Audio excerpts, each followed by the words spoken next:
Marami kasing ano na drone na yung sa nakita. Kaya yung gusto talaga yung gusto na yung pumunta rito para Opo. as first time ko rin na. Bali, ito naman po yung sensor dito. Bali, ano lang naman siya, self-up, yung pin niya, yung sensor.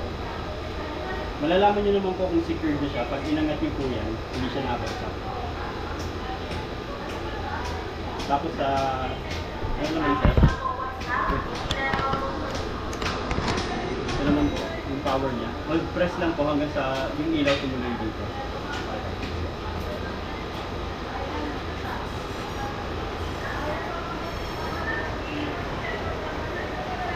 Bali sa remote naman po sir, dalawa po kasi yung setup natin. By default po sir, lobat pa apat. Lobat, wait lang sir ah. Nalobat pa tayo. Kuha na lang ako ng ano, yung remote. Parehas lang naman po yun.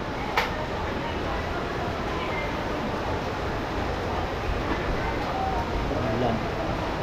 Hindi pa po di ba kayo sir? Mayroon.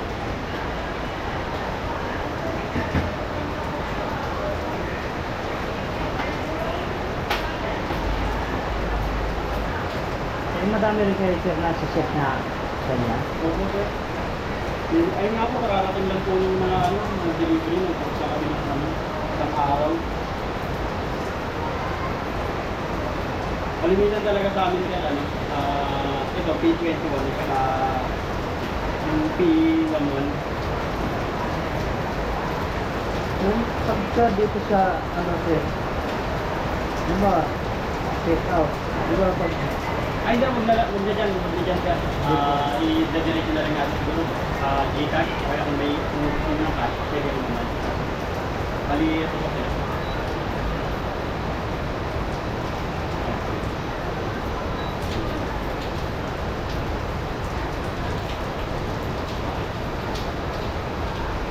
Sabihin ko lang ulit sir.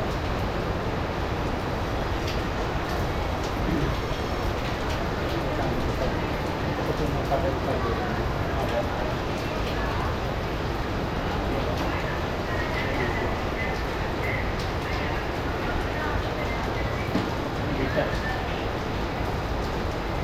Ito na lang natin.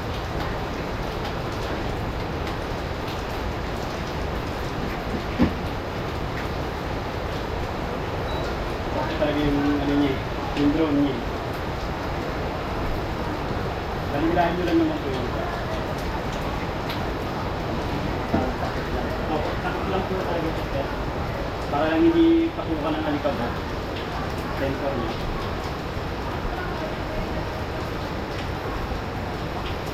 Okay naman po. So, battery niya. Bali, pag i-remove nyo lang sir, press nyo lang ito. Dahil. Ito natin.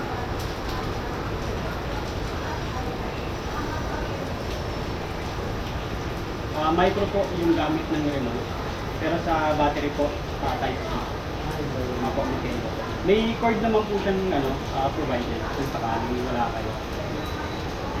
So by default po sir, nakita nyo GPS on po. Always po yan GPS on. Pag outdoor settings po kayo, kunyari lalo yan pag gusto nyo magmotor tapos sasabihan kayo ng drone nyo, meron naman po siyang autofollow, papakita ko po sa inyo mamaya. Pero ang importante po dito sir ito, yung PCS. Opo. Kumbaga parang siya po yung signal sa drone. So kailangan po mag-register po siya dyan 8 o kaya mataas. 8, 10, 12 ganun po. Kasi pagka ganyan po, kahit anong pong gawin nyo dyan hindi gagana. Pero yung connected po siya, yun nga lang po talaga, hindi siya gagana. So for ano lang po ito sir, for testing lang po. GPS off natin. Ito, pwede naman po ito kung gusto nyo lang po mag-test. Ang problema lang po kasi dito pag naka-GPS off kayo, lahat ng features na may kinalaman sa GPS, like yung auto-follow, auto-return, hindi po siya gagana ng maayos. Ayun po yung pinakayos namin. So, subukan ko lang sir. Ang pag-start po sir, hila po dito, sabay. Tapos isang pihit po pataas, paangat na po siya.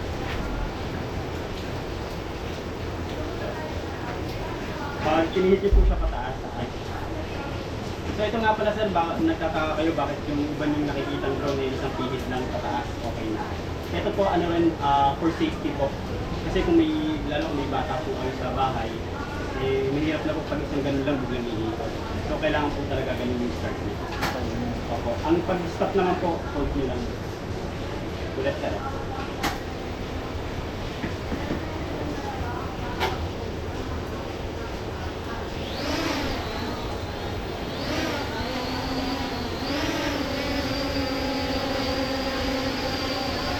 So nagtataka lang po kayo minsan kung bakit sa kanila parang steady lang siya.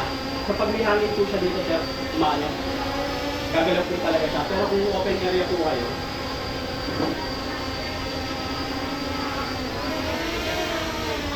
so masyado lang po talaga malakas yung hangin niya. Tapos check naman po tayo sa camera. Ito lang naman po yung niya, kailangan niya. RX Drone na app. Pwede niyo po siyang i-download yung po. Sa Play Store po. Opo, Play Store lang. Tapos search niyo lang po, RX Drone. Yan, sakto rin po sir para matignan natin kung nagpo-connect. Opo. Ayan. Ayan yan. Tama po yan. Opo. Meron na pala. Ayan sir, tapos ito po yung pangalan ng wifi niya. Sige, try niyo po. Pindutin niyo lang po yan. Yung gitna. Yan. Para mapunta po kayo. Ayun, kaya naka... Opo. Hanapin niyo lang po yung HF GPS. Ayan, 5G.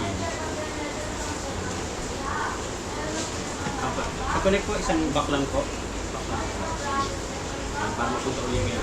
Wait niyo lang po yan. Moving. And then try niyo po. Sige, start flight. Start flight. Opo.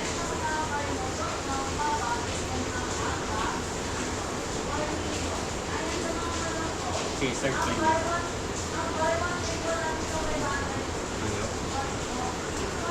Sige, pa-close na lang po ulit yung app. Yun pala siya. Okay. Open nyo na ulit. Connected naman na kayo. Sige pa. Ayaw. Pwede pong pasubukan.